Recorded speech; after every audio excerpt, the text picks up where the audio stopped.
মীন রাশির জাতক জাতিকাদের ক্ষেত্রে আমরা পার্সোনাল লাইফ নিয়ে আশাবাদী, রিলেশনশিপ লাইফ নিয়ে আশাবাদী।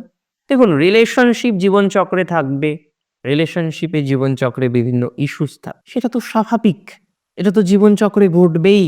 কিন্তু যে বিষয়টা গুরুত্বপূর্ণ, যে বিষয়টা অত্যাধিক গুরুত্বপূর্ণ বলে আমি মনে করি, সেটি হলো মীন রাশির জাতক জাতিকাদের ক্ষেত্রে আমরা প্রভূত পরিমাণে গ্রোথ দেখতে পারবো এই 24শে জানুয়ারির পর থেকে 15ই ফেব্রুয়ারির মধ্যবর্তী সময়, যেখানে আপনার বিবাহ প্রবলেম থাকলে বিবাহ প্রবলেম সর্ট আউট হতে পারে, বিবাহিত জীবনে প্রবলেম থাকলে সেটা সর্ট আউট হতে পারে, ল লিটিগেশন রিলেটেড ম্যাটারে মেন যারা জড়িয়ে গিয়েছেন তাদের ক্ষেত্রে প্রবলেম কিন্তু সর্ট আউট হতে পারে।